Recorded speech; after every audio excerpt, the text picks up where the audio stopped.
प्रधानमंत्री नरेंद्र मोदी ने मन की बात की 129वीं कड़ी में कहा कि मन की बात एक ऐसा मंच है जहां पर ऐसे लोगों को, ऐसी प्रतिभाओं को उजागर किया जा सकता है जो कि अपने परिश्रम से न केवल पारंपरिक कलाओं का संरक्षण कर रहे हैं बल्कि कई लोगों के लिए मिसाल भी बन रहे हैं। उन्होंने मार्गरेट रामथरसिएम का भी जिक्र किया कि किस प्रकार से वो अपनी कला के जरिए, कौशल के जरिए कई लोगों को रोजगार दे रही हैं।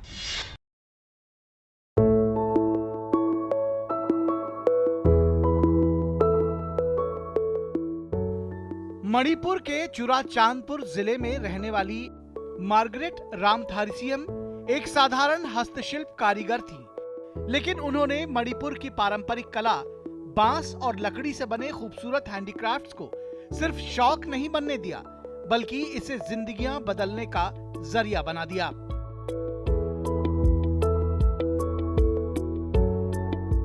कुछ साल पहले मार्गरेट ने सोचा क्यों ना इन लोकल उत्पादों को बड़े मार्केट तक पहुंचाया जाए। बस यहीं से शुरू हुई उनकी यात्रा।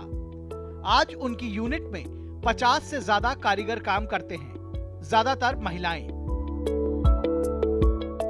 दिल्ली से लेकर देश के अन्य राज्यों तक उनके प्रोडक्ट्स पहुंच रहे हैं। स्थानीय कारीगरों को ट्रेनिंग, रोजगार और सम्मान सब कुछ दे रही हैं मार्गरेट।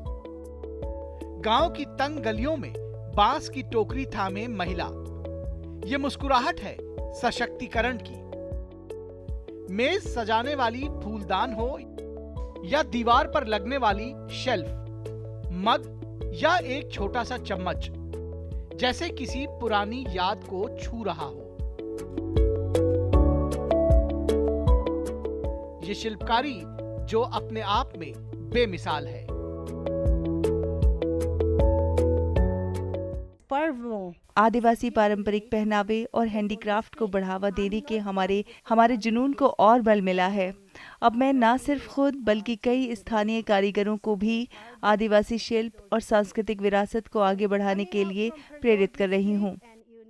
सरकारी पहलों और प्लेटफॉर्म्स की वजह से पहले जो कारीगर गुमनाम थे, आज उन्हें जिला, राज्य और राष्ट्रीय और अंतर्राष्ट्रीय स्तर पर पहचान मिल रही है।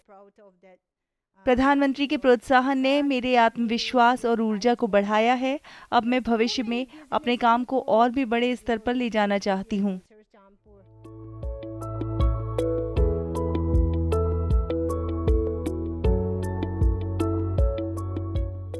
सुबह की पहली किरणें जब थरथराती झील पर गिरती हैं, तब दूर पहाड़ की तलहटी में बसे एक छोटे से गांव में मार्गरेट रामथरसिएम उठती हैं। लकड़ी की पुरानी अलमारी में से अपना लाल सा गुलाबी शॉल निकालती हैं। वो शॉल जो बांस की पत्तियों से बना है, हल्की सी खुशबू देता है। आज भी 10 साल पहले की तरह उनकी मन में वही जिद है। ये हाथ की नक्काशी सिर्फ दीवार पर नहीं, हर घर तक पहुंचेगी। वे बाहर निकलती हैं। धुंध अभी पूरी तरह छटी नहीं है। गांव की तंग गलियों में बांस की टोकरी थामे महिलाओं की आवाजें उड़ी आती हैं। गौरतलब है कि मार्गरेट ने एक हैंडीक्राफ्ट आर्टिस्ट के रूप में शुरुआत की, लेकिन आज वे लोगों के जीवन को बदलने का माध्यम बन चुकी हैं। आज मार्गरेट की यूनिट में 50 से अधिक कारीगर काम कर रहे हैं और उनकी मेहनत के चलते दिल्ली समेत देश के कई अन्य राज्यों में उनके उत्पादों का बाजार विकसित हुआ है। इससे न केवल पारंपरिक शिल्प को पहचान मिली है, बल्कि स्थानीय लोगों को रोजगार भी प्राप्त हुआ है। मार्गरेट रामथरसिएम ने मणिपुर के पारंपरिक उत्पादों, हैंडीक्राफ्ट, बांस और लकड़ी से बनी कलाकृतियों को एक बड़े विजन के साथ आगे बढ़ाया है।